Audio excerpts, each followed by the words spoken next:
मेरे पेज पर सभी का स्वागत है।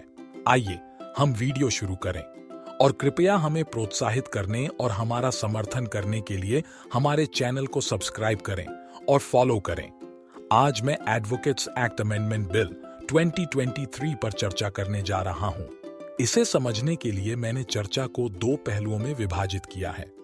पहला पहलू इस बात पर ध्यान केंद्रित करेगा कि एडवोकेट्स एक्ट 1961 क्यों अस्तित्व में आया और अधिनियम में उल्लिखित महत्वपूर्ण नियम क्या हैं।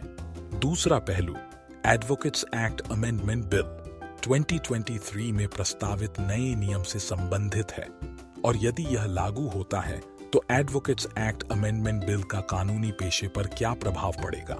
अधिवक्ता अधिनियम 1961 भारत में कानूनी पेशे को नियंत्रित करता है और राज्य बार काउंसिल और बार काउंसिल ऑफ इंडिया की स्थापना का प्रावधान करता है।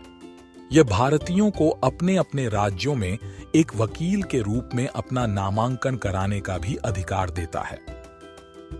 अधिवक्ता अधिनियम 1961 के पवित्र सिद्धांत को बनाए रखना एक वकील का प्राथमिक कर्तव्य है। कानूनी अभ्यास के क्षेत्र में वकील का कर्तव्य एक महान कार्य है।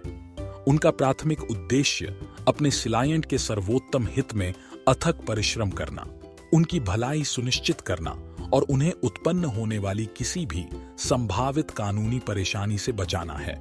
स्टेट बार काउंसिल और बार काउंसिल ऑफ इंडिया के पास एक अनुशासनात्मक समिति बनाने की शक्ति है। पेशेवर वकालत के क्षेत्र में सेक्शन 35 के रूप में जाना जाने वाला एक नियम है। इस नियम में कहा गया है कि यदि कोई वकील दुर्व्यवहार का दोषी पाया जाता है तो उसका लाइसेंस निलंबित किया जा सकता है, क्योंकि इसका मतलब है कि वकील ने इस तरह से काम किया है जिसे उनके पेशे के भीतर अनुचित या अनैतिक माना जाता था। इसके परिणाम गंभीर है, क्योंकि उनके लाइसेंस के निलंबन से वकालत करने और अपने ग्राहकों की सेवा करने की उनकी क्षमता पर बहुत प्रभाव पड़ सकता है। सेक्शन 24 ए निर्धारित करती है कि एक व्यक्ति जिसने अपराध किया है उसे वकालत करने का लाइसेंस नहीं दिया जाना चाहिए। इस संशोधन बिल के तहत प्रत्येक सिविल और आपराधिक न्यायालय में जज को किसी को टाउट घोषित करने और उसे कानूनी व्यवसाय से जुड़ने के लिए अयोग्य घोषित करने की शक्ति प्रदान की गई है। टाउट वह व्यक्ति होता है जो मुवक्किल को एक वकील से नियुक्त करने के लिए जोड़ तोड़ करता है और उसके आधार पर उसे उस वकील से कमीशन लेना होता है। वह वकील और मुवक्किल के बीच मध्यस्थ के रूप में कार्य करता है और वकील और मुवक्किल दोनों से एक कमीशन प्राप्त करता है। इसे करने के लिए टाउट अक्सर सिविल या आपराधिक न्यायालयों, राजस्व कार्यालयों, रेलवे स्टेशनों, आवास स्थानों और अन्य सार्वजनिक स्थानों के आसपास के क्षेत्रों में जाता था। नए बिल की धारा 45A के अनुसार प्रत्येक उच्च न्यायालय, जिला न्यायाधीश, सत्र न्यायाधीश, जिला मजिस्ट्रेट और जिले के कलेक्टर रैंक का प्रत्येक राजस्व अधिकारी उन व्यक्तियों की सूची बना और प्रकाशित कर सकता है जो आदतन दलाल साबित हुए हैं। सूचियां उनके अपने न्यायालयों और किसी भी अधीनस्थ न्यायालय के लिए बनाई जा सकती हैं और उसके लिए किसी व्यक्ति को टाउट घोषित करने या न करने के लिए कानूनी बैठक में एक प्रस्ताव पारित किया जा सकता है। यह याद रखना कि प्रस्ताव को उपस्थित सदस्यों के बहुमत से पारित किया जाना चाहिए। लेकिन एक महत्वपूर्ण बात यह है कि किसी का भी नाम किसी भी सूची में तब तक शामिल नहीं किया जाएगा जब तक कि उसे अपना स्पष्टीकरण देने का मौका नहीं दिया गया हो। यदि जज स्पष्टीकरण से संतुष्ट नहीं है तो ही केवल जज उसे टाउट घोषित करेगा।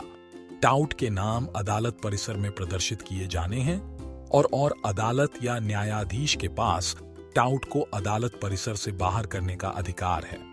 और इस संशोधन बिल के तहत टाउटिंग के परिणाम स्वरूप 3 महीने की जेल, 500 रुपये का जुर्माना या दोनों हो सकते हैं। इस अमेंडमेंट बिल के लागू होने के बाद लीगल प्रैक्टिशनर एक्ट 1879 की धारा 1, 3 और 36 को रद्द कर दिया जाएगा।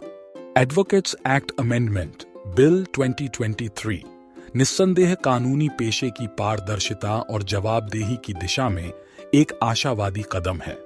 उक्त विधेयक शायद कानूनी पेशे की गरिमा को बनाए रखेगा, यह दलाल को अदालत में निर्दोष पीड़ितों को धोखा देने से रोक देगा और पीड़ित न्याय का द्वार खटखटाने के लिए स्वतंत्र महसूस करेगा। और अंत में मैं आप सभी को सूचित करना चाहूंगा कि एडवोकेट्स एक्ट के अनुसार यदि कोई वकील अपने मुवक्किल को धोखा देता है तो उक्त मुवक्किल उसके लाइसेंस को रद्द करने के लिए उसके खिलाफ राज्य बार काउंसिल में शिकायत दर्ज कर सकता है। जय भारत, जय हिंद। चैनल और फेसबुक, इंस्टाग्राम पेज का समर्थन करने के लिए कृपया फॉलो, लाइक, शेयर और सब्सक्राइब करें।